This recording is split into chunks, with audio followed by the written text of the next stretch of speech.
And we will begin this afternoon session by singing our first hymn, which will serve as our prayer. And let's begin. My hope is built on nothing less.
Let's listen now to the study text this afternoon. The gospel lesson for tomorrow, the 19th Sunday after Pentecost, it's Matthew 22, 1 to 14.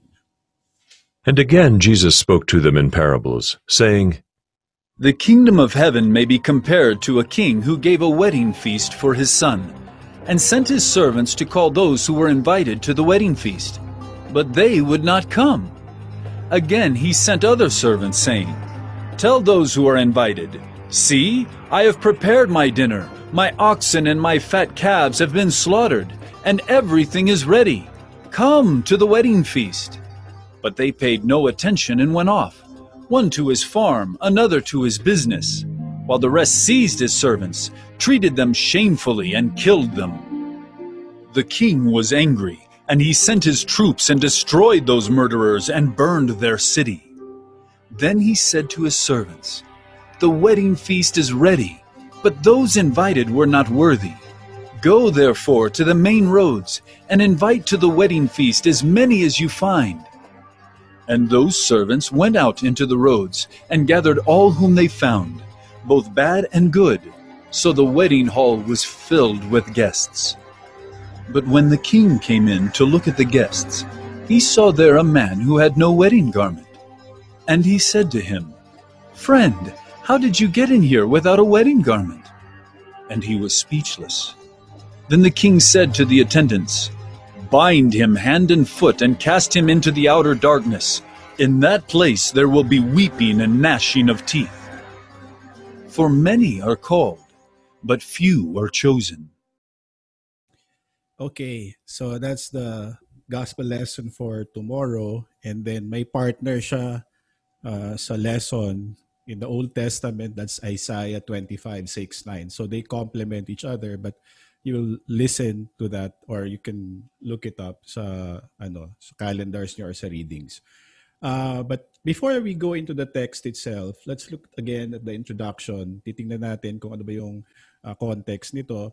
Well, kung naka-join kayo sa previous lessons or even if you've just watched it sa Facebook or sa YouTube, nakita niyo yung mga previous Bible studies natin, the context is still the same as the previous two parables, okay?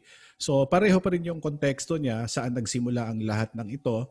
It begins with the response of Jesus to the question of authority, okay?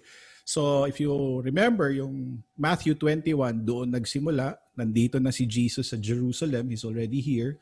And this is the last week, by the way. No? This is actually Holy Week setting ito.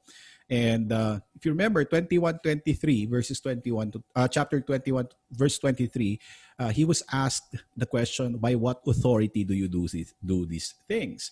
No, una patungkol sa baptism ni John, and then yung pagpasok niya ng Jerusalem na hindi man lang niya pinipigilan yung mga tao na tawagin siyang Hosanna, Son of David, which is a messianic title. So the critics of Jesus were like they were jealous again. Inis na naman sila, galit na naman.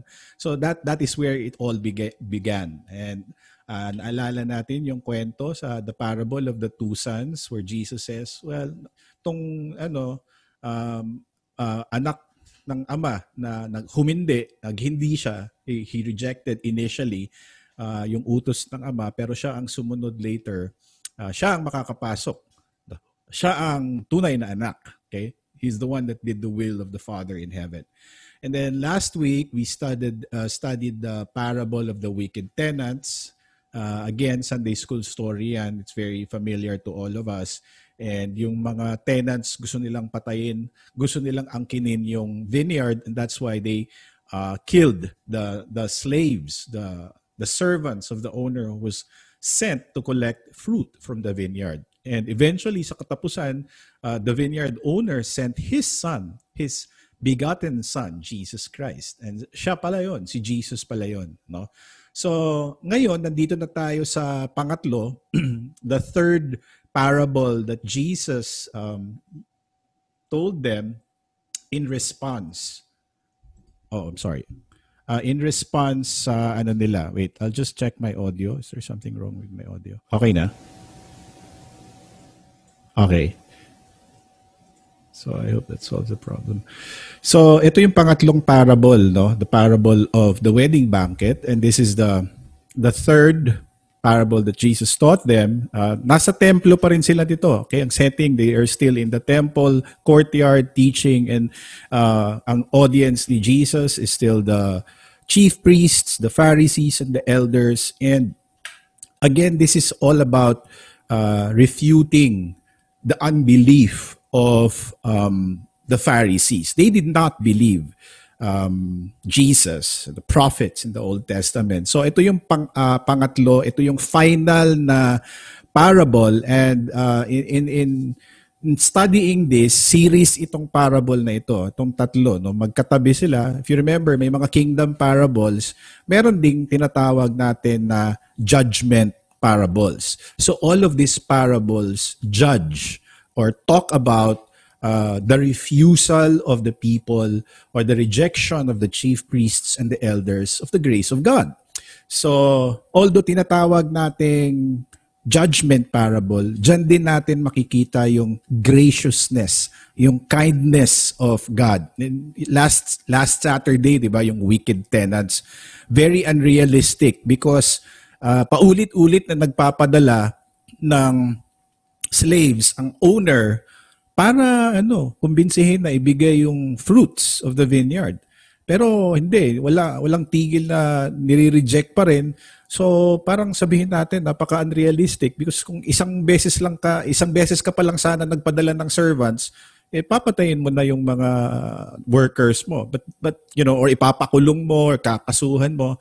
But then continues. God sends the servants, slaves, and it goes on and on. And ang parable of the wedding banquet, ganun din ang tema niya, no? So there is that sense of the patience of God, the graciousness of God.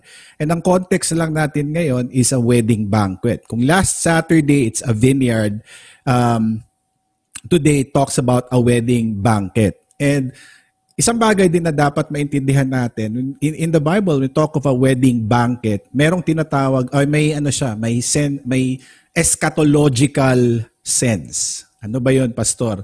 Well, eschatology, meaning something that points to the future.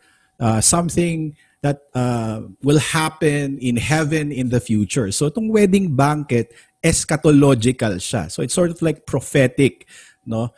And so that's the wedding banquet. And Jesus teaches them this parable today. And I hope na marami din tayong mapupulot na lesson regarding the parable of the wedding banquet. But there is a key to understanding this parable, and the key is this. Okay? Ito yung para maintindihan natin, ma-unlock natin ang meaning ng parable. So the king in this parable is of course God. No, the king represents God. The son is Jesus, just like yung parable of the wicked tenants. Okay? So the son is Jesus. Dito, yung mga inimbita na mga guests, the people of Israel. They were the ones that were invited to attend this feast, this wedding feast. And the first slaves na pinadala are the Hebrew prophets. You will see them in the story later on when we dig into the text na, but it's just enough na makita natin na itong mga first slaves are the prophets of the Old Testament, the Hebrew prophets. And then the second and the third set of slaves are the apostles, evangelists, and then the Christian missionaries. So itong second and third set of slaves, it continues even now sa ating panahon. The Lord is still inviting people to come to His wedding. No? So nandyan pa rin, Christian missionaries. And going back into the parable, so verse 7, may city na nasunog. Nagalit yung king, pinasunog yung city sa mga tao na nag-reject ng invitation. And that burned city represents Jerusalem. Now remember na nung sinulat itong Gospel of Matthew, when this was written, probably around AD 80 or 90. No? Si Jesus died AD 33, AD 50, lumaganap na yung Kristyanismo. AD 90 na isulat itong gospel. I think AD 100, it's safe to say, na kompleto na yung Gospels and also the New Testament, natapos na. So when Matthew was writing this, ang reference sa verse 7 is Jerusalem, which was already destroyed. No, which was ransacked by the Roman government. Kasi province lang sila nun eh. No, kung titingnan nyo, if you look at the globe or in the map, yung location ng Israel, it's in the Mediterranean Sea. And then if you go further west, nandun yung Rome. No, so lahat doon, going to the east, under yan ng Roman Empire. So kasali ang Jerusalem at this time. But they rebelled. Nagrebelde sila. So sinunog yung Jerusalem ng Rome. And it was in AD 70. So the burned city is Jerusalem. And then in verse 10, may mention ng good and bad. This refers to the members of the church, no, which includes both righteous and unrighteous. We'll discuss more of that later. And then finally, sa verses 11 and to 12, nandyan yung wedding robe. No, yung kailangan isuot sa kasal. And this equates to righteousness. So, that's the key. I hope na makatulong yan para maintindihan natin tong parable of the wedding banquet. But also, looking at the previous parable that we have studied last Saturday, may similarity tong lesson natin ngayon sa previous parable. No? So, yung king landowner, iisa, God yon, that is represented by God. And then yung landowner, he provides something wonderful, yung vineyard. Ngayon naman, the king is inviting all the people into a wedding banquet and a feast.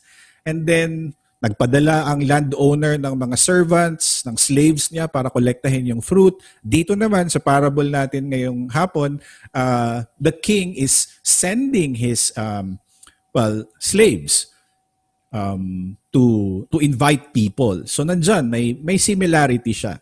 But the thing is that the God figure dito sa stories natin, bantayan niyo yung action niya. He's very persistent. He's very gracious. Yung patience niya is very long. Taas yung patience niya. Hindi siya nagano, walang hindi siya mabilis mawalan ng pasensya, no? Parati siyang nagpapadala ng mga tao para hikayatin yung mga tao na mag-attend sa wedding. And always remember that the God figure here, the king, the landowner, it also tells us of the patience of God, okay? The graciousness of God. And in both parables also, it's always the son that gets, in the vineyard, gets sacrificed. He gets killed outside of the vineyard, which is outside of Jerusalem. Dito naman, involved din yung son. It's actually his wedding. No? The son is the groom. So both parables, the son is involved. And we know that the son is Jesus Christ. Okay? So, looking at this parable, this is obviously more than just a story about a simple kasalan. Okay? Hindi lang ito kasalan, but this is the story of salvation history. From the very beginning of time, when God sent prophets, after the fall of Adam and Eve, and then nagpadala na siya ng mga propeta, doon nagsisimula ito. This is the story of salvation history in which God sent prophets and Christian evangelists with good news. And itong magandang balita, no?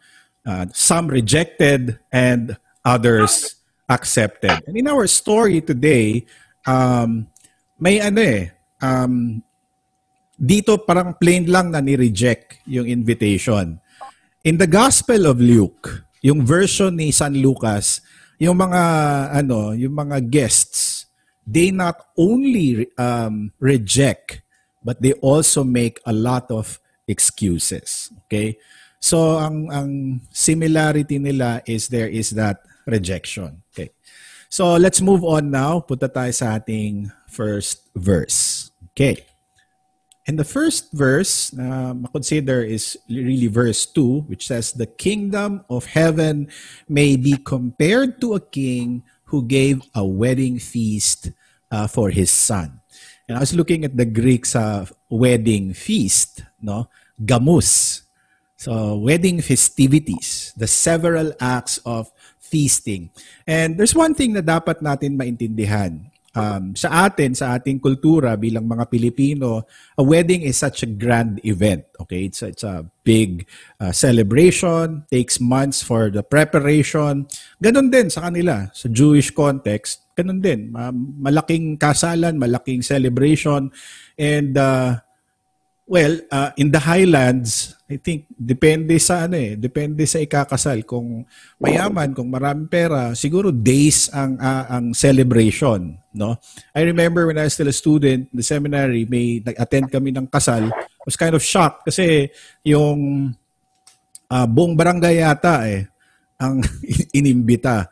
And even sa highway, yung mga truckers doon na naghahatid ng mga galing sa farm, vegetables, pinapahinto at binibigyan ng pagkain. So ganun yung picture ng wedding celebration in the highlands. And so also yung Jewish festivities, ganun din, no? It's continuous. Walang tigil na sa atin, punta sa simbahan, tas reception, tas wala na, tapos na, di ba? Sa kanila, continuous celebration. It's yung gamus dito, yung sa wedding feast, it's several acts of feasting. So, and you put that in the context of the spiritual realm, So the wedding feast is eternal. It continues. And the king in the parable is always inviting people to join in the festivities. Okay, so yun ang dapat picture natin.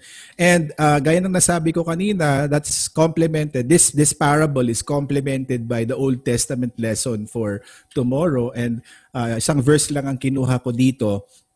Sinabi ni Prophet Isaiah, on this mountain, the Lord of hosts will make for all people a feast of rich food, a feast of well-aged wine. So may wine sila. So yung mga ayaw uminom ng wine, di makakasali dito sa kasalan na to. And then, of course, there is a preparation of rich food full of marrow, of aged wine, well-refined. So this passage in the Old Testament helps us understand what the imagery of a wedding banquet is. And gaya nga ng nasabi ko, may eschatological element. Okay? In the Old Testament, meron siyang tinatawag na messianic element. So it points the people in the Old Testament, they look forward to that day. So it could be in the New Testament, it could be in heaven, of a feast hosted by God Himself. And mountains are also very important. You know, doon binigay ng Diyos kay Moses ang Ten Commandments. Jesus appeared, transfigured himself in a mountain. Jesus died on a mountain. But also here, according to the prophet Isaiah, on this mountain also, the Lord of hosts will make for all people a feast of rich food. And this talks about the eternal wedding feast that you and I are going to join after we depart from this world. No, kung wala na tayo dito, nandun na tayo. So it's pointing to that. So messianic age, eschatological picture. So dito sa verse 2 sinabi, the kingdom of heaven may be compared to a king. So ito, kingdom of heaven, kingdom parable to. Okay? Hindi ito lang judgment parable. To a king who gave a wedding feast for his son. The question is, who is this son? Well, nandyan sa Matthew 9:15, we are given a clue. Okay? So, in Matthew 9:15, it tells us, Jesus said to them, can the wedding guests mourn as long as the bridegroom is with them? The days will come when the bridegroom is taken away from them, and then they will fast. Of course, in this context, Matthew 9... Tama yung anak mo. In Matthew 9, Jesus is talking about himself. Okay? So he's talking about himself, and so the groom here is Jesus. And gaya nga ng nasabi ko, every wedding banquet in the Bible is a metaphor for a messianic banquet, the eschatological age. Okay? So that's the key verses that we need to remember. And if you look at the, yung nilalagay dito sa, cross yan, si Jesus yung groom. And so let's move on. Verse 3. And this king sent his servants to call those who were invited to the wedding feast. Okay, so nagpadala na siya ng mga imbitasyon. And when you're preparing for a wedding, well, siguro mga lalaki hindi mahilig sa pag-iisip ng mga preparations and so on and so forth. Basta, etong date, etong kailangan, ganito, ganyan lang. Pero sa mga babae, mahilig sila sa mga dami, anong motif, anong kulay, anong klaseng bulaklak, no? And it requires a lot of time, okay? Preparation, planning, not to mention that it is expensive, no? And sa atin, we usually, especially now in the day of social media, we have, we post our, like yung isang pastor nga, nag-post siya sa Facebook page niya ng, mga, ano bang tawag doon, yung picture bago yung kasal? Wala kasi sa amin nun eh. Prenuptial agreement. Hindi. Prenuptial, mga picture. Wala yan noon eh. And they post it. So just to let people know that, hey, come December or in some future date, we are going to get married. So pinapaalam lang namin. So ganun din sa kanila. The custom in those times is to send invitations ahead of time. And then the second invitation, so the second is may papadala na naman sila na parang confirmation na RSVP, no? Na okay, pupunta ba talaga kayo? So there is a first invitation and then there is a second invitation. So yung sa second invitation, sino papadalhan nun? Only those who are already invited. Only those who were invited the first time. Okay? So dito, yung unang naimbita, of course, alam natin, in the story of God, in the story of salvation, sino itong unang naimbitahan sa grasya ng Diyos, nabigyan ng promise? It's the Jewish people. Okay? But now, that time has come. The kingdom of God is at hand. The groom is already here. No? Nandyan na yung messianic age. Dumating na. Yung minimithi nila, yung mga hinihintay nila na promises sa Old Testament, nandyan na kay Jesus. So now it's the time to send the second invitation. Okay, so John the Baptist had given the second invitation to the feast. And in the second invitation, they did not, listen to that, or they did not receive it well. They did not heed the invitation, but they simply rejected it. No, hindi nila pinansin. Okay? So, yun na nga yung RSVP, no? Répondez s'il vous plaît. Practice pa ako ng French. That's RSVP. Sa English, please reply para mahanda namin yung pagkain mo. Ganun lang yun, simple, no? So that we will know if we will include you in our budget. Kasi bibilangin yung ulo kung ilan sa reception. But these people, the Jewish people, they were invited the second time because they were already invited the first time. Nandiyan na sila sa listahan. But they, sabi nila, pass muna ako. No? So, and when you look at the passage in Galatians, at the proper time, the most opportune time, God sent forth His Son, born of a woman. So lahat ng promises in the Old Testament, nandyan na. May katuparan na kay Jesus.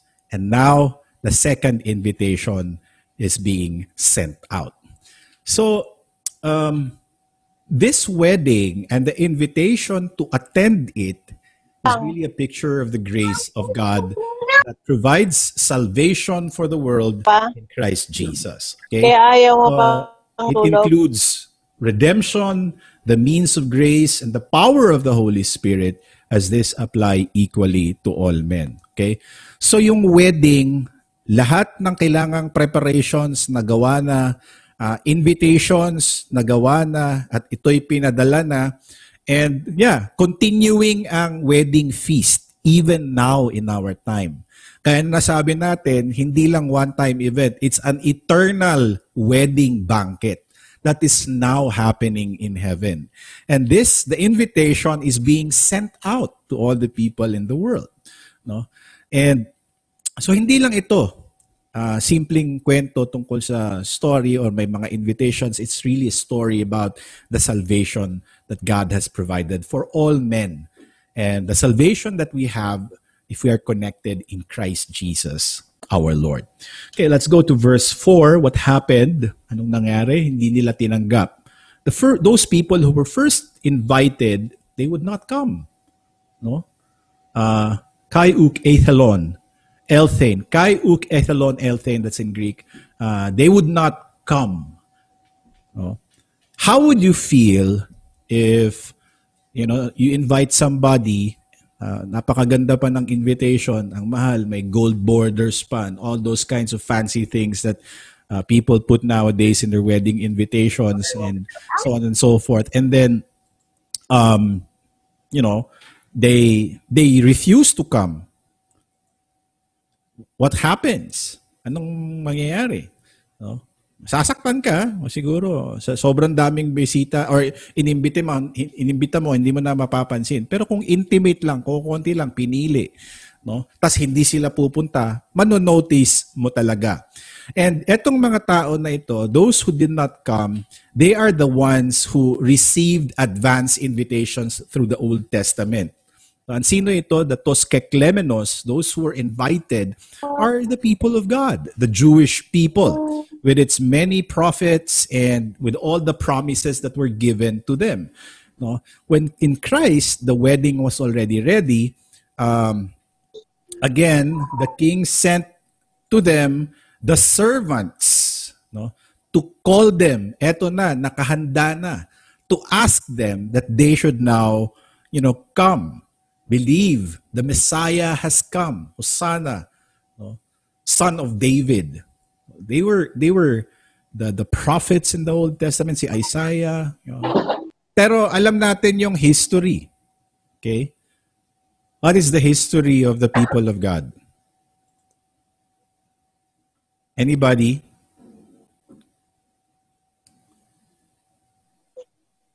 Was it easy for them to sort of accept Jesus as to be the Messiah? Ganun lang ba kadali para sa kanila? Hindi. No? They refused. Si John the Baptist, weirdo itong taong to, kumakain ng kung ano-ano, locusts and honey. And strange yung damit niya. Oh, hindi. Tsaka weirdo ito. And then the Pharisees, the chief priests in the temple, of course, they were already so concerned about their own righteousness. So they rejected these people. And the chief priests really dishonored the host when they rejected the invitation. Like sa akin, somebody invites me, and kung talagang, minsan kasi may mga time na busy ka din, dami mong ginagawa, no, and especially wala na akong parish, wala na akong congregation. So hindi ko talaga kailangan na I have to go because it's part of my duties as a pastor to when members celebrate, I have to be there to celebrate with them. When they grieve, I have to grieve with them. Parang ganon. When I was in the seminary, minsan pag dami mong ginagawa and then people invite you, it's like, medyo makakat yung schedule mo no? Mababawasan yung oras na sana gawin mo dito, doon socialize. But that's also very important, okay? But here, in this context, especially the kingdom of God, no, the chief priests, and by extension, the whole of Israel, those who rejected Jesus, dishonored God, no? They dishonored the host when they rejected the invitation. Madali lang magsabi, pupunta kami, pero it was really just out of convenience. Di naman talaga gagawin. And like sometimes, people say, oh yeah, we will pray for you. Yun pala, kinalimutan. Di pala talaga nag-pray. Yeah, punta kami. Pero actually, hindi mo nilagay sa calendar mo or hindi mo talaga iniisip yung date, no? So hindi markado sa yung isipan, and so it is just to accept in principle. So this acceptance was also yung acceptance ng mga Hudyo, ng Israelites. They said, we are waiting for the Messiah, but when the Messiah is already there, they refuse to believe him, no? So now, nandyan na sana si Jesus, nandyan na yung Messiah, they have to drop everything that they were doing and just, embrace the Messianic age. But we know what happened. They refused. They were so caught up in their own busyness, in their own life, that they have forgotten the important things, the eternal things. That, they were working in the temple, and itong Jerusalem sana, ito yung dyan manggagaling yung Messiah, and they have forgotten about that. No? So business as usual. And sa atin din, sa ating mga buhay, we can be like the invitees. No? We find it easy to say, yes, Lord, I will serve you. This, this is my promise to you, and so on and so forth. But when we are in our lives, and when we say those kinds of things, we promise, and, sa buhay natin, this is where the rubber hits the road. Ika nga. This is the reality. It's easy to say yes, but it's so hard to live and follow through what you say. And sometimes we are tempted to reserve our discipleship for the parts of our life that don't inconvenience us. The thing is, we sort of compartmentalize God in our lives. Okay, so, yeah, sabi nung eto, dito, God is here. Dito sa other parts ng buhay ko, wala na. Okay? So, but no, later on we will learn that we owe God everything. Okay? And He gave us His all and all of that. But that's the sense of yung sa mga Pharisees. Yeah, they say that they are children of Abraham, no? Pero yung son of Abraham, the son of David, dumating na, hindi nila kinilala. Okay. So they were being forced out of their comfort zone. So they did not believe in Jesus. So they would not come. And what does the king do? Again, he sent other servants, tell those who are invited, see, I have prepared my dinner. Eto dito, may mga picture na talagang handaan to. There is that excess, no? Ano bang tawag dito? Abunda. No? Daming hinanda. Oxen, fat calves have been slaughtered and everything is ready. Come to the wedding feast. So dito sa atin, for those of you who are outside of the Philippines, you just miss lechon, crunchy, crispy, no?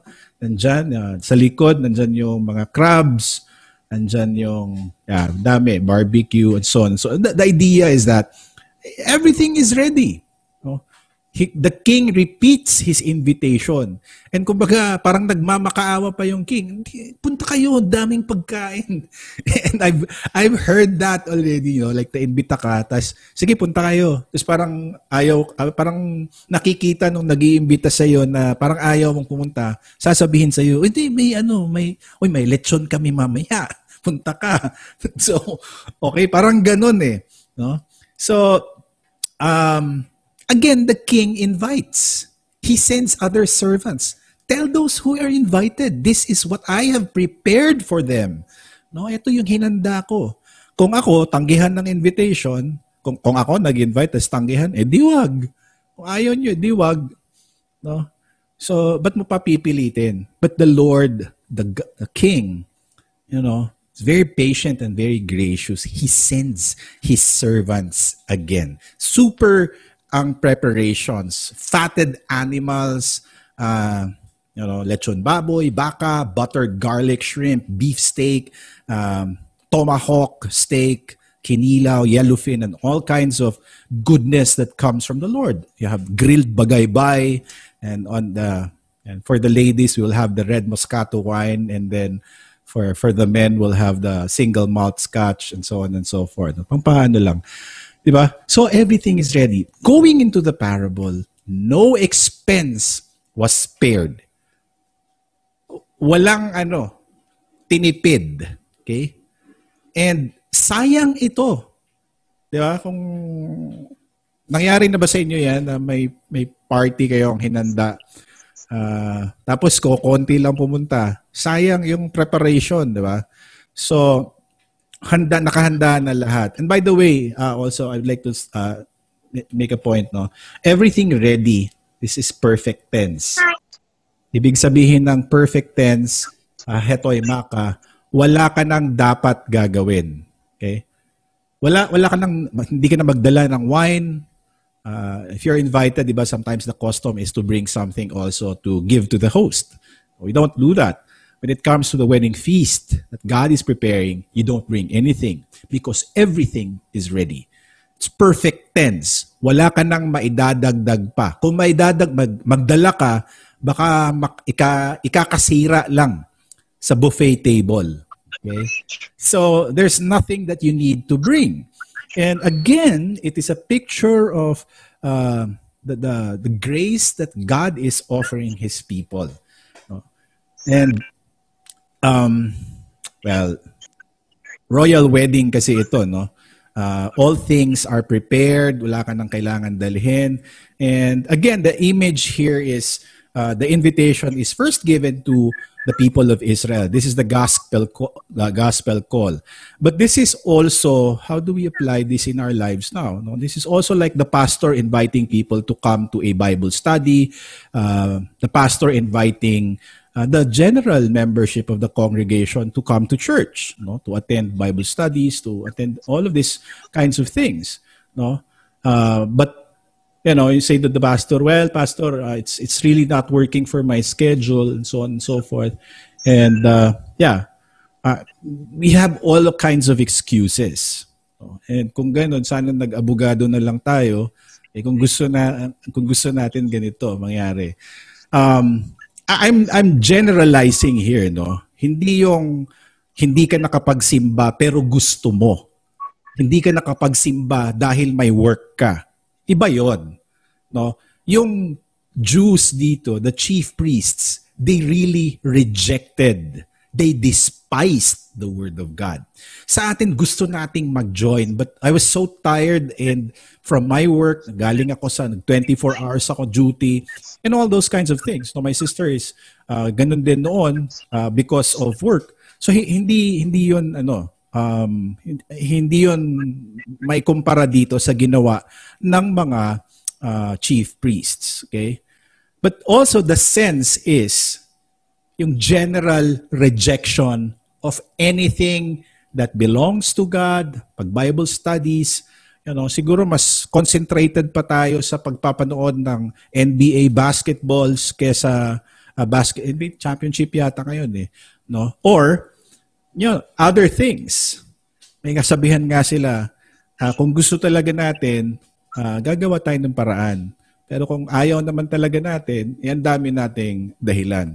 And so, the chief priests, eto sila. Ang dami nilang tanong, ang dami nilang investigasyon na ginagawa, and they didn't really, nandiyan na nga si Jesus. Ano bang sagot ang kailangan nila? But in their hearts were just simply hardened. Okay? They paid no attention and went off, one to his farm, another to his business. So ito yung sa parable. Ito yung tinatawag natin na the Mary and the Martha moment. And ang kasalanan nila dito is, it's hindi hindi mga masasamang bagay. Okay, take note hindi mga masasamang bagay ang ginagawa nila. All good things in our life. But even the good things in our life can eat away on the things that we ought to give before God. Okay? They paid no attention and went off, one to his farm, another to his business. So, run errands, take care of children, clean the house, do this, do that, pay bills, mow the lawn, whatever. No? Clean the house, wash my clothes. Where can we find room for God? Nakasali ba siya sa to-do list natin? Because in our to-do list, I have a to-do list every week that gets, nag-re-reset yan every week. Mamaya, magre-reset na siya, mamayang gabi. Kasali ba doon yung Diyos? No? And is God number one? So God wants to be on the top of the list because his invitation is the most important thing that we could ever have or ever receive in our life. Okay? Wala nang iba. No? So, and this is first commandment issue. God deserves number one in everything, in every aspect of our lives, as in everything. Gaya nga ng nasabi ko kanina, you cannot compartmentalize God into a box and say, okay, it's a Saturday, it's a Sunday, and then it's a weekend, and then I will serve God. No, wherever you are, even in your day-to-day living, whatever vocation you may be in, you may be working in an office, you have a business, or whatever. God is always there on the top. No? So, and ito yung issue ng mga Pharisees and the chief priests. They have relegated God outside of their to-do list, in fact. Wala na. Hindi nila inaccept ang invitation. And so also in the parable, they have forgotten, and they just like set aside the things of God. Pero okay na lang tong sa verse 5 kasi may isang klase pa. The rest, the other invitees, they did not only ignore the invitation, but when the servants came, they treated them shamefully and killed them. And again, this is an allusion to the prophets in the Old Testament, similar to the parable of the wicked tenants in the vineyard last Saturday. No, na ang lesson is that the messengers of God were sent, and they were often murdered by the religious leader, not just the religious leadership, they were rejected, but the kings of Israel, they were often imprisoned, they were persecuted. No? Masama na nga na yung iba, they made, hindi pinahalagahan. They made light of the king's invitation. Hindi nila pinahalagahan. Itong grupo na ito is like violent. They killed the prophets. They mock those who bring God's word. No?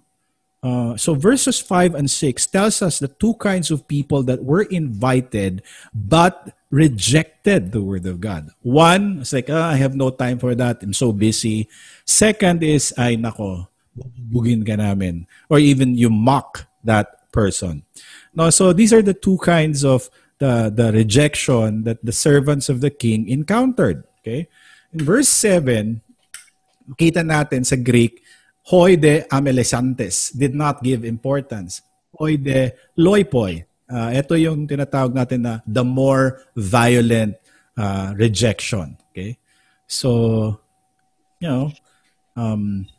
I think hindi naman siguro sa ating panahon meron pa ba itong mga tao na nag-violent ang reaction nila or rejection?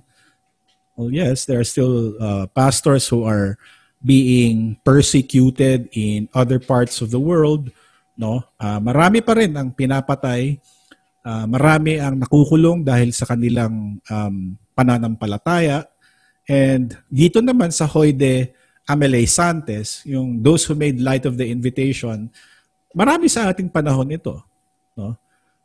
Especially when our society is becoming more secular, and when I say secularized, we focus more on practical things, the things that we can see, feel, and touch, the things that are important in my life today.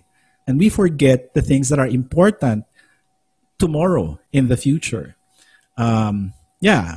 Dami-dami mong pera ngayon, pero sa impyerno naman, hindi ka nananampalataya, di ba? So, I mean, yun lang. I'm just trying to strip it all down to that kind of thing. Pero ito yung sinasabi dito. They did not give importance. So this class of people is not only found among the Jews in Jesus' time, but is also found in our time. They treat the divine call with indifference. They always go away. They always say, well, I don't have time for that. No. So these two kinds of guests refuse to go to the wedding feast. And so anong gagawin ng hari? What do you think? What should the king do? Kung sa akin may preparasyon at hindi pumunta, edi kainin lahat ng pagkain. No? But here, the king, when the king heard that he was angry and sent his armies, destroyed those murderers and burned their city. Okay. So this is literally fulfilled in the destruction of Jerusalem. In AD 70, Jerusalem was ransacked by Rome. In the siege of Jerusalem, the Jewish people revolted. They rebelled against Rome. And so anong nangyari? They were crushed by Rome. Rome is very powerful during these times. So Roman Empire, no? Halos sila ang nagmamay-ari sa lahat, and then this little tiny country rebels, and of course God was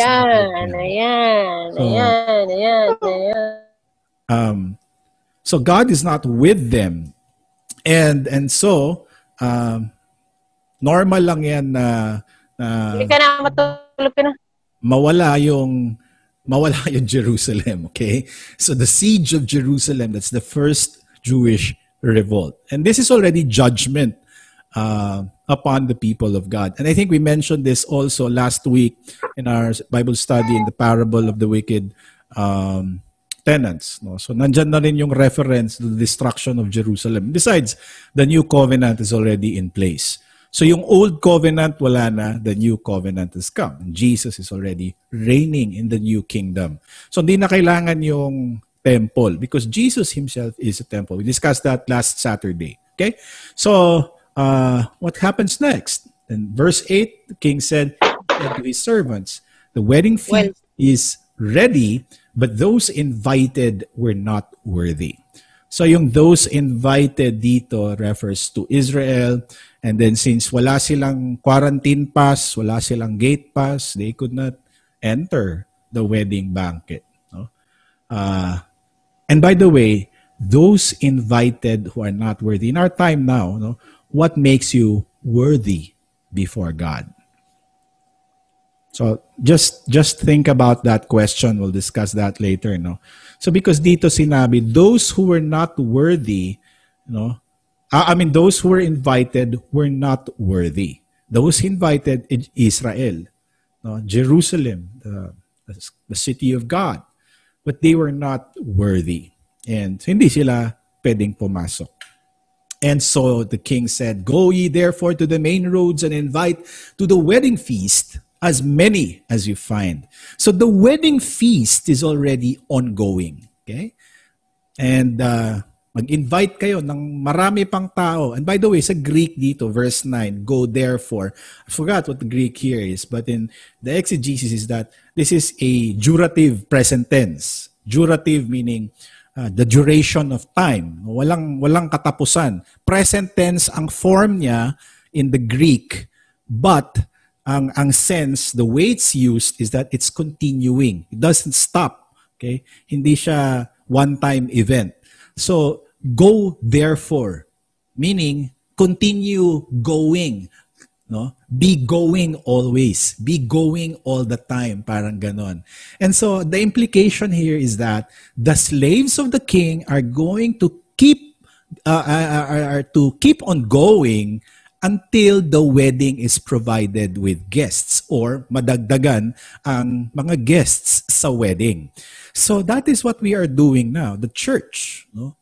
To invite people to come to the wedding feast, the feast of the Lord.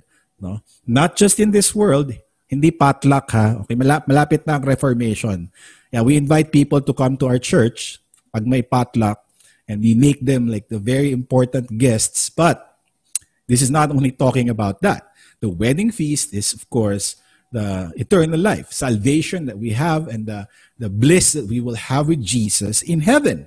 No? So ito, continuing celebration. And ilan daw ang tatawagin? As many as you may find. And ito, it already includes the Gentiles. So go into the world. Oops, sorry. Make disciples of all nations, baptizing them in the name of the Father, the Son, and the Holy Spirit. And it includes the Gentiles. Si Jesus, lola niya si Rahab. No? Kilala niyo si Rahab? She's a Canaanite. And then si Ruth, she's a Moabite. They were Gentiles. They were not Jews. Pero lola ito ni Jesus. So, ganun importante yung chapter 1 ng Matthew. Now, open your Bibles and look Matthew 1. What is this genealogy? Puro pangalan. So, pinapakita ni Matthew na yung genealogy, kasama dun mga Gentiles. No? So, sino yung unang nag-worship kay Jesus? Oops, sorry. Sino yung unang nag-worship kay Jesus? Wise men from the east. No? So, dito pinapakita na naman na kasama ang mga hintil. We are part of those who are now invited to attend the wedding feast. No? As many as you find. Ito yung sinabi ng king sa mga servants niya. So the slaves gathered all whom they found. And so those servants went out into the roads and gathered all whom they found, both good and bad. So the wedding hall was filled with guests. So, tanong natin, dito wala ba kayong tanong? Kasi may naisip lang ako, paano na pala yung, pastor, bago tayo doon sa good and bad, paano na pala yung mga Hudyo? May chance pa ba sila? What do you think? Napa. Meron. May chance pa rin sila. Bakit? Paman sila nang amatay. Well, okay. True. Ito, wala pa sila eh. Nandito pa sila. So, pero paano sila makapasok? Sa wedding banquet. May invitation na sila. Take note. The invitation, yung first invitation belonged to the Jews. Ganon sila ka-importante sa Diyos.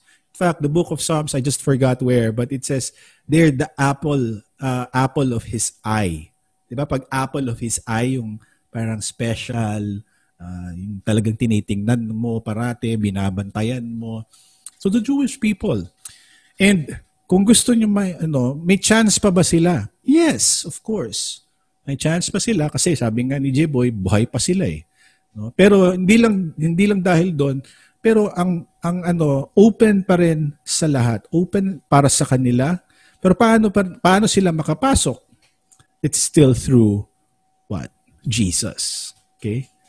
So, nandyan yan sa, I think it's Romans 11. I don't want to go into that kay that's the doctrine of election. In Romans 11:1, si Saint Paul, sabi niya, may chance pa ba sila o ni-reject na talaga ng Diyos ang Jewish nation or the people, the Israelites? Sabi ni Paul, may it never be. No? So, they are beloved of the Father. They are beloved for the Father's sake. Okay? They are still loved, but only that they have rejected the grace of God. But of course, if they receive the grace of God in Jesus Christ, then they will be restored in the kingdom of God. Okay? So parang kahoy, tapos yung mga branch pinutol, at anong pinalit? Grafting. Di ba? May picture dyan sa Galatians eh. Pag dumating na tayo sa mga epistles na Bible study, mako-cover natin yan. But parang branch, it's like a branch na pinutol, and then yung pinutol, that's the nation Israel, tinapon, nilagay sa tabi, nilagay ang hintil, ang mga Gentiles. But ibig bang sabihin wala ng pag-asa? Meron pa rin. Okay? But now, the invitation napunta sa mga Gentiles. Okay? So dito sa Gentiles naman, they gathered all whom they found, both bad and good. And so the wedding hall was filled with guests. Sino ba itong good and bad? Sino to? Both good and bad. Alay, ask to unmute. Members of the church. Okay, the members of the church. Now when we sing, false sons within her pale, against both foe and traitor, she ever will prevail. So that's hymn 470. The Lutheran, no, not 470, I'm sorry, that's our hymn kanina. But the church has one foundation. No, there is a line in the church's one foundation that says, false sons within her pale. So even in the church now, there is still yung bad and good. And we learned that in the previous parables that we've studied. The parable of the wheat and the tares. The parable of the net. Di ba? So kailan to maso-sort out sa katapusan? Who can see kung sino lang makakakita yung bad and good talaga in their hearts? That's only God. No, dito bad people are not yung talagang externally bad, okay? Because kung titingnan mo yung mga tao sa church, they're like if all the people in the church nakaganyan, you would not be able to tell kung sino yung bad. No? But the bad here really means the hypocrites. No? Hypokritoi in Greek. The hypocrites who show or, give the appearance of like, yeah, I'm a Christian, I believe, but in their hearts, they don't really believe in Jesus Christ. Katulad ni Judas. No? So, Judas was part of the 12, but really he did not, he fell away from the faith. And so in the end of time, there will always be a separation of the true and false believers. And the church, ngayon, walang problema because against both foe and traitor, she ever will prevail. The gates of hell cannot destroy the church. So even among the gathered in the wedding hall here in this world, there are still those that are unfit, that are unworthy to come to the wedding. Pero sino lang ang makakaalam? Only the king will know.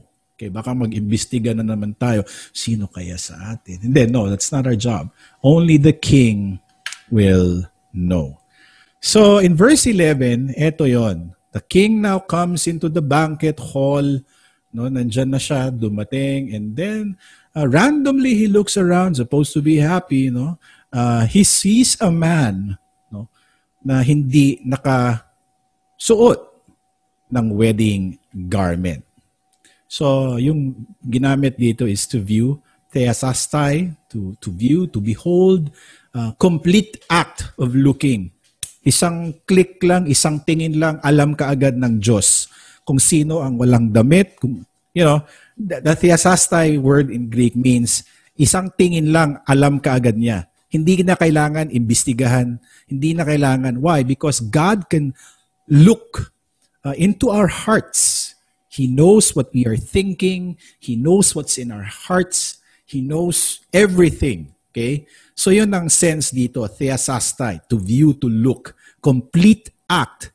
And he came and he sees this man who really did not wear the garment, the wedding garment. And ang Greek dito naman, by the way, lalagay ko pag importante, no? Ang Greek dito is endedumenon. Endedumenon. Okay? Not having been garmented. Sa English, passive yan. And so also, parang hindi nadamitan, hindi sinuutan. Yung bata, nagdadamit ba yan sa kanyang sarili? Parang milestone sa isang maliit na bata. Pag marunong na siyang magpupo, marunong na siyang di ba? O marunong na siyang magdamit. So, pag marunong ka nang magbihis, okay, grade 1 ka na. Parang gano'n. Yay, palakpakan natin, gano'n. Pero dito, yung endedumenon, yung mga guests sa wedding hall, hindi sila ang nagsusuot ng damit nila, kundi dinamitan sila. At ito ang nakita ng king, ng hari. Merong hindi nadamitan. Okay? So, there are not having been garmented. All the rest were garmented, nadamitan, na isuot ang uniform. And sa atin, alam natin, nakahiya-hiya kung ikaw ay nakahubad, no? Kahiya-hiya, di ba? Kung wala kang uniform, sa eskwela, hindi ka makakapasok noon, when I was in high school, pag mali lang yung suot ng uniform mo, anong tawag dyan? May principal's office ka or may mga penalty. Lalo na kung yung worst nightmare mo, no? Like nanaginip ka, tas nakahubad ka, tas biglang mag-party. Parang nakakahiya, di ba? So kahiya-hiya talaga. And if you remember, the reason why I shared that is because if you remember, in the very beginning of the Bible, nandun si Adam at si Eve. When they were in what? The presence of God, they were ashamed. Why was Adam and Eve ashamed after the fall? Because, nakita nila na hubot-hubad sila. No? So, eto din ang nakita ng hari. What were you thinking? Ano ba? Wala ka man lang respeto sa akin. But hindi mo man lang ginamit o hindi ka man lang nagpasuot ng wedding clothes. May dress code dito. No? Intentional ba ito? Ano ba to? Talagang sinadya mong nangiinsulto ka ba? No? Alam mong kailangan ng green ang motif or pink or old rose or whatever. No, may mga uniform pa. So ito mangyayari, di ba? May parang confrontation. And then the king actually asks the man. No, he saw the man, he asks the man the question, pero anong nagawa ng tao? Sorry. Wala na dito.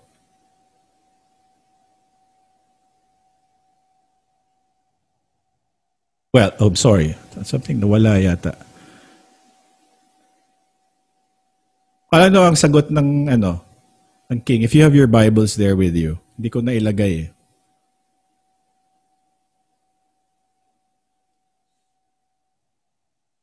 Anong sagot?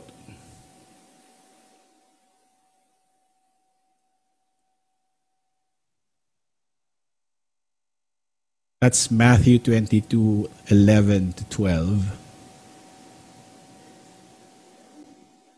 Yeah, I think it's in the next slide, Papa. I want to resolve this here. So the man, anong napakahabang explanation niya sinabi niya kay Jesus?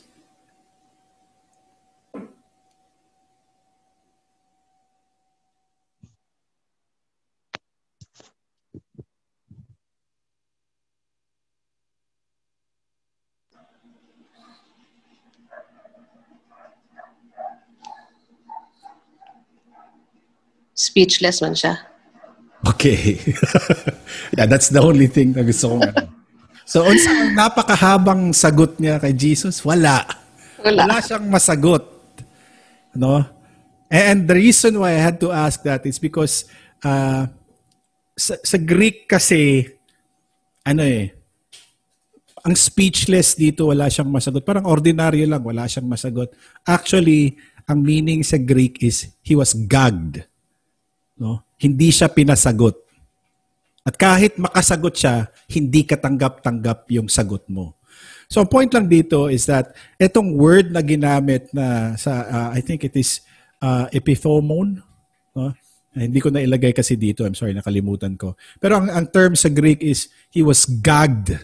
Hindi siya pinasagot. Pero sa English, he was speechless. Pareho ito when Jesus stops demons from speaking. Okay? So yun ang sense doon. Huwag ka nang sumagot because kahit ikaw ay sasagot, hindi rin yan katanggap-tanggap. Hindi rin siya pwedeng mag-excuse. He cannot say, I cannot afford. Hindi rin siya pwedeng, wala siyang excuse kasi. Alam nyo bakit? The king, the wedding robe is provided for by the king himself. No? Lahat binigay custom din nila sa time yan sa Israel, sa Jewish context na pag ikaw ay may kasalang pupuntahan, syempre, bibigyan ka ng damit para hindi na dagdag gastos. No? It's the king, yung nag-organize ng wedding feast, he's the one that provides for the clothing. And take note na etong mga tao na to, hindi ito yung unang naimbita eh. 'Di ba? Sila na lang tong mga plan B ng Diyos. Baka wala na silang time na pumunta pa sa bumili ng damit, so on and so forth, no? But the king actually provides the wedding garments, no? So, immediately mare-recognize kaagad ng king kung sino ang walang damit. Those who are not following the dress code rules. But what is this garment that allows us to be in the wedding feast? No, anybody? Ano itong damit na ito? Well,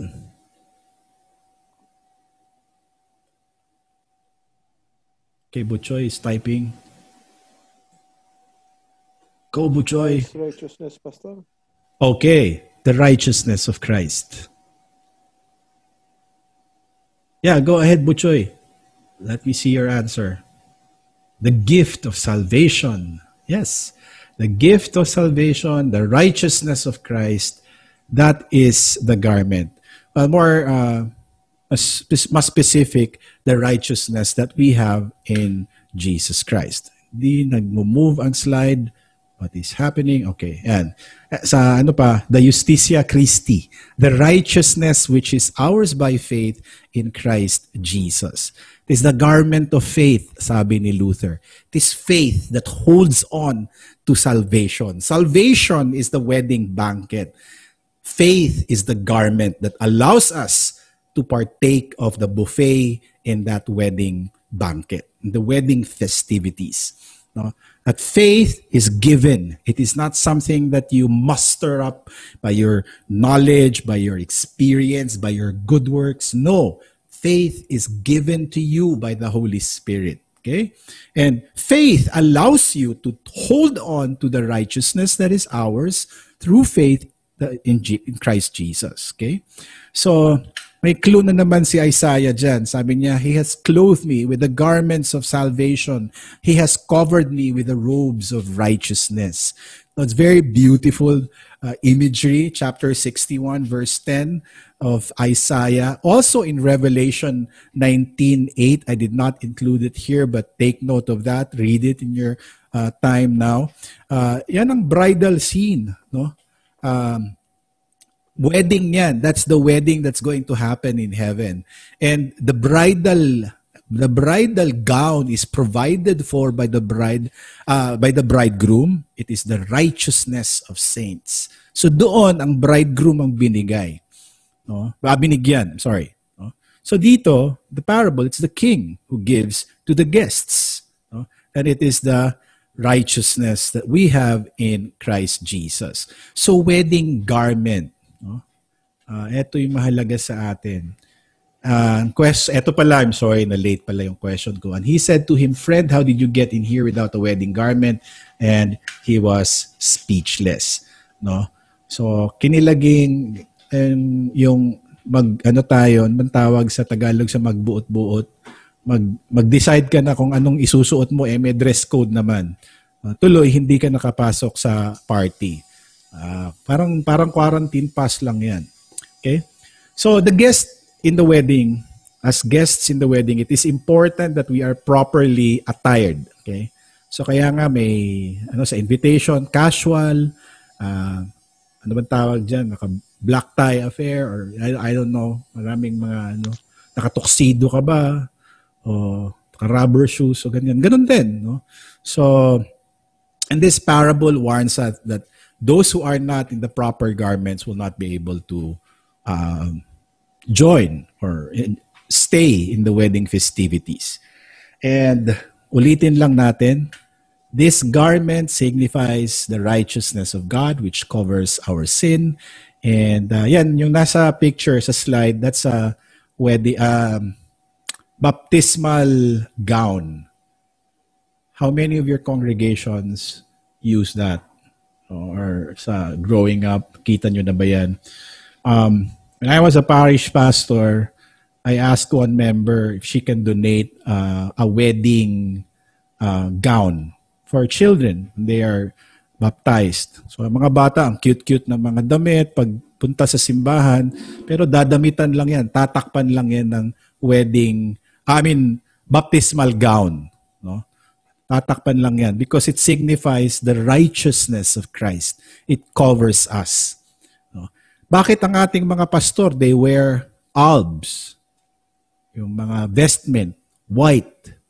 No? Why do we have this baptismal gown? Why do our pastors wear clerical collars, puti? No?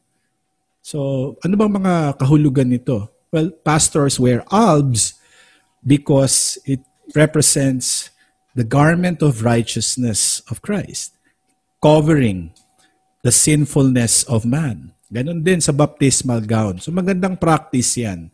Kung maituro natin sa ating mga congregations, for those who are in the seminary now, magandang practice yan. And then, yung mga pastor naman, nagwe-wear ng collar, may suot sila, hindi lang para uniform, but to remind them na yung tinuturo nyo ay hindi nyo opinion, hindi nakabase sa experience, kundi ito'y salita ng Diyos. No? Para maalala natin na puti, the purity of the Word of God must be taught. and preached to the people. And bakit kailangan takpan tayo? Kasi hubot-hubad tayo sa ating mga kasalanan. We are naked in our sinfulness. The filth and the righteousness, ang mga damit natin ay what? Parang mga damit na punong-puno ng dumi, sabi pa nga ni Isaiah. And when we come to the wedding with our own garments, maiinis talaga ang Ama. But when the Father sees us clothed in the righteousness of Christ, He does not see us, but He sees Christ, the obedient Son, the Son who did everything perfectly. No? So that is why when we are connected in Christ, when you are baptized in the name of Christ, you are covered with the righteousness that belongs to our Lord Jesus Christ. So baptism, there you can see, is not some church practice. It is a sacrament. It is a means of grace that God has given to the church. Pero anong mangyari? What happens to those who are not covered by Christ? Those who do not believe in Christ? Well, they will be judged. Okay? Again, kita na natin to. The king said to the attendants, bind him and hand and foot, and cast him into the outer darkness, in that place where there will be weeping and gnashing of teeth. So there will be judgment. That's why many are called, but few are chosen. And yeah, many are also invited, but really only few heed the invitation. And that's the sad reality of our world today. We have forgotten the things that are of eternal value. We value the things of this world, and yet the things of this world will fade. But the things that are eternal, those are the things that we should, hold on to by faith. Nagpagupit ako kaninang umaga, umuulan, tapos ang dami. Yung barbero ko, sabi niya, end of the world na yata. Sir, sabi ko, yeah, end of the world na talaga. Alala ko tuloy yung kanta ng REM sa 1980s, it's the end of the world as we know it. Diba? Yet people do not prepare for the end of the world. So, yeah. So ito mangyayari. No? Judgment. There are all those who are invited but do not receive. And sino yung or receive the invitation? Pero yung mga hindi na imbita, sila ang nakapasok sa party. And kung hindi ka nakasali sa party, outside the party, there is weeping, there is gnashing of teeth, there is darkness. Outside the party, hindi ka mag-i-enjoy. Pero kung nasa loob ka ng party, doon, you dine, you wine, and you enjoy the blessing, the fellowship of the King. But many are called, but few are chosen. So God does not invite the good and snub the bad. No? He invites all men. He invites you, tayo, while you were yet sinners. And He simply asks that you trust that invitation. No? And yeah, that's it. Kaya nga sa King Hari in the kingdom of God, mas nauna pang nakapasok yung thief on the cross. Mas nauna pa yung Canaanite woman. Mas nauna pa yung mga rejects of society, the sinners of society. But the holy ones, those who trusted in their holiness, in their righteousness, yun pala sila ang walang mga damit. Because the Pharisees, they're the ones that represented those. Okay. That's the end of the text. Let's just go to the summary themes. So, sonship of Jesus, nandyan. Parati yan makikita natin. Ito, the three parables to. A parable of the two sons, the parable of the wicked tenants in the vineyard, and even here, the parable of the wedding banquet. Consistent ang Israel. Their persistent rejection and unbelief. And also, ang reversal. the great reversals in the Gospels, the inclusion of Gentiles in the kingdom of God. So, sa atin, it's just good to be reminded again of the patience of God, of the graciousness of God. But we ought to be warned also that meron ding hangganan, no? Yung patience ng Diyos. And hangganan nito is the end of the world. Pag balik niya, wala na. He no longer comes as a savior, but he comes as a judge. Okay? So, it reminds us, this parable reminds us that God invites us to a joyful feast, and we miss the joy if we refuse the invitation. And today, the invitation is still open and being given to all people of all nations. Okay, so now is the time to ask questions or kasi lahat ng details na discuss natin. Anybody? Okay, so Thank you, Rev. Yeah. Any other questions? Follow up? So what do we learn from the parable today? I mean, sasabihin siguro natin, napaka-unrealistic naman itong parable ngayon, Pastor. But that is the sense of the parable that Jesus was teaching. Even the parable of the wicked tenants in the vineyard. No? So it's very unrealistic because it emphasizes the graciousness and the patience of God. And dito ngayon, even though he was rejected, he still kept sending invitations. No? Hindi lang ni-reject, pinatay ang messengers, but still God, pushed through with the wedding by inviting men na hindi nakahanda sa wedding. Kahit hindi yung mga karapat-dapat, yung mga gusgusin, yung walang maipagmamalaki sa harap ng king. They become part of the grand wedding festivities. And of course, this is unrealistic because the king in this parable is, of course, none other than the God himself, the God of the universe, our Father in heaven. And of course, the Son is God's Son, Jesus Christ. And those who rejected, and even now who continue to reject and will continue to reject, will be out, will also be out of the wedding festivities. It will result in judgment. And ito pa, napakahalaga sa mga nakikinig sa panahon nila ni Jesus, sa wedding na ito. Very offensive for the Jewish priesthood in the temple. Why? In a Jewish wedding, Gentiles cannot join. Hindi nga sila pwedeng may party dyan sa kapitbahay. Dapat sarado lahat. Dapat wala kang marinig. So in a Jewish wedding, Gentiles cannot join. Yung mga pangit ang damit, yung may mga bulag, yung may mga deformities sa kanilang katawan cannot join a wedding. No? Only those who come in, perfection. And it's very ironic.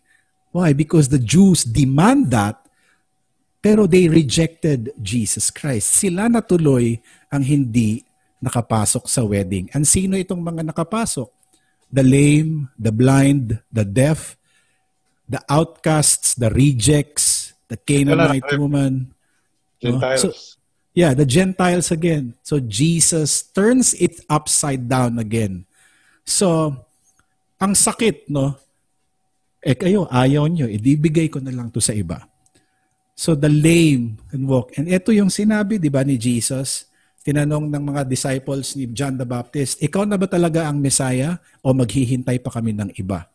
Ano sabi ni Jesus? The lame can walk, the blind can see, those who are hungry are fed, those who are sick are healed. Di ba? In the early Matthean lessons that we had, I think it was Matthew 9, Matthew 11 pala. So, again, Jesus turns everything, God turns everything upside down. Tayo, we're not supposed to be in the wedding. Hindi naman tayo anak ni Abraham eh. But now, because of the blood of Jesus and because according to St. Paul, we are adopted into the kingdom of God, then we are what? Children of Abraham. We can sing, Father Abraham has many sons and I am one of them. No? So, madaling sabihin na ano ba lesson dito? Madaling sabihin na napakahangal naman ng mga taong to, yung mga nag-reject kay Jesus. No? So we have that expression. Di man lang nila tinanggap ang invitasyon. No? And it is easy to judge these people. Yet we ought to give thanks to God. We ought to give thanks to God that you and I have heard the invitation and we have received the invitation with joy. We are gathered in the King's wedding hall right now. We were the ones in the streets invited to join the festivities of the wedding of God's Son. No? The wedding na na-mention ni Apostol Juan in Revelation 19:6-9. And it says here, blessed are those who are invited to the marriage supper of the Lamb. So, this is the wedding of the Lamb pala. This is not just any ordinary kind of wedding. This is the wedding of the Lamb. I will read to you verses 6-9. I did not include all the verses in the slide, but let me read it to you. It says, Hallelujah, for the Lord our God, the Almighty reigns. Let us rejoice and exalt and give him the glory. For the marriage of the Lamb has come, and his bride has made herself ready. Sino itong bride? The church. It was granted her to clothe herself with fine linen. So sinong nagdamit sa atin? Of course, God. It was granted her to clothe herself with fine linen, bright and pure. For the fine linen is ano daw? The righteous deeds of the saints. And the angel said to me, write this, blessed are those who are invited to the marriage supper of the Lamb. And we are in the marriage supper of the Lamb. Sayang nga lang, wala pa tayong full services that you cannot join in the communion. No? It's actually connected yan. Baptism, God has given you the wedding garment, no? Faith, and then in the communion, God is, kumbaga, virtual, Zoom. Kumbaga, virtual tayo ngayon, di ba, Bible study. So kung sa Lord's Supper din, virtual din yun. That we are joining the wedding festivities in heaven. Kasi nga, anong sinasabi ng pastor natin, or even in the liturgy, what do we sing? Together with angels and archangels, and with all the company of heaven, we laud and magnify your glorious name evermore, praising you and saying, Holy, holy, holy. So yung holy, holy, holy na yan, yun ang kinakanta ng mga nasa langit. The marriage supper of the Lamb. So, again, the full circle. No? Nakakaawa lang yung taong walang damit. Nakakaawa din yung taong inimbita pero hindi pinakinggan ng imbitasyon because, you will be outside of the party. Wala ka namang damit, the king will judge you. So the wedding garment is important. And naalala mo yung kanta ng sa hymn natin kanina, the opening hymn, the last stanza, clothed in his righteousness alone. We are clothed in his righteousness alone. Para so that we can stand before the throne of God. So Galatians 3:27, Romans 13:14 tells us of the importance of putting on Christ. He is the wedding garment. No? So sa atin, mahalaga ang wedding garment. Minsan pumunta akong SM, sabi ni Hani, magbihis ka naman. Sabi ko, hindi lang gusot yung damit ko, daming butas . Dito, tanggal na, parang gusgusin ba, puntang SM, gutay-gutay yung t-shirt. Sabi ko, wala nang nakakilala sa akin. So, yung iba pupuntang SM, ganda. Parang mag-fashion show. But, in the most important clothing that we will ever have or must have is the wedding garment. And that garment is given to us. So, in our baptism, God has given us heavenly clothing, and you have put on Christ, the righteousness of Jesus, so that we can go to the wedding feast of the Lamb. And napakaganda ng damit natin, ano? You can wear what you wear to the wedding feast of the Lamb. Napakaganda. Pero ano ang damit ng groom? What is the groom wearing? The groom is wearing nothing because he's dying on the cross so that he can provide you with everything. The groom is Jesus Christ. Okay? So, there was no fancy clothing. In fact, the groom was naked. Para lang madamitan tayo ng napakagandang wedding garment, Christ had to empty himself of his position, power, everything. And he humbled himself and he was naked in the cross. And the only thing that covered him was what? Wounds. The blood that covered him. The only thing that covered him was the sin of the whole world. Your sin and mine. So sa wedding ng anak ng Diyos, the Son, in the wedding of the Son of God, the Son was dying on the cross. And this was the wedding of all times, the wedding for the salvation of the world. Kaya nga, kung manotice nyo, maraming mga symbols ang churches ng Agnus Dei, the Lamb. Why? Because yun ang sinasabi ni John the Baptist, the Lamb of God who takes away the sin of the world. Of course, dito din sa Revelation, no, we are invited to the marriage supper of the Lamb. And we know who the Lamb is, and that is Jesus. He was naked on the cross. There is nothing also we can, wear to go before the throne of God. That's why Jesus had to become naked so that he can cover us with his righteousness. And ito yung sinabi ni Isaiah 25:6-8. Ito yung binasa natin kanina. But the next verses will say, and he will swallow up on this mountain the covering that is cast over all peoples, the veil that is spread over all nations. So hindi lang Jerusalem, hindi lang Israel, but the veil that is spread over all nations, he will swallow. And then death also, he will swallow up forever. And then what does it say? He will, the Lord God will wipe away tears from all faces, and the reproach of this people he will take away from all the earth, for the Lord has spoken. So it's very beautiful imagery. Agnus Dei, the Lamb of God. Kung mayroon kayong makitang Agnus Dei, yung wounded yet standing, that's the symbol of the victorious Christ. And then may flag yung nasa gilid. So I like the symbols also. So with that, this wedding party was very expensive. And kano kaya ang nagastos? Cost the father everything. Life. The life of his son, Jesus Christ. That's the most expensive wedding party. Yes. Wala silang talong. So G-Boy. So, okay. So that ends our study. So, but the wedding garment that God has given you is super expensive. You cannot afford it, and yet it is given to you freely.